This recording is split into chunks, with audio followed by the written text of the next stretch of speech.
ตกแห้งอีหลียังตลาดค่ะตรงนี้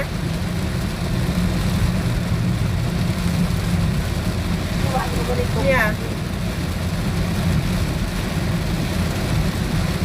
ตกแห้งค่ะแห้งเนี่ยขึ้นมือเศร้าเบิ้งข้าวเกลือนลำเปล่า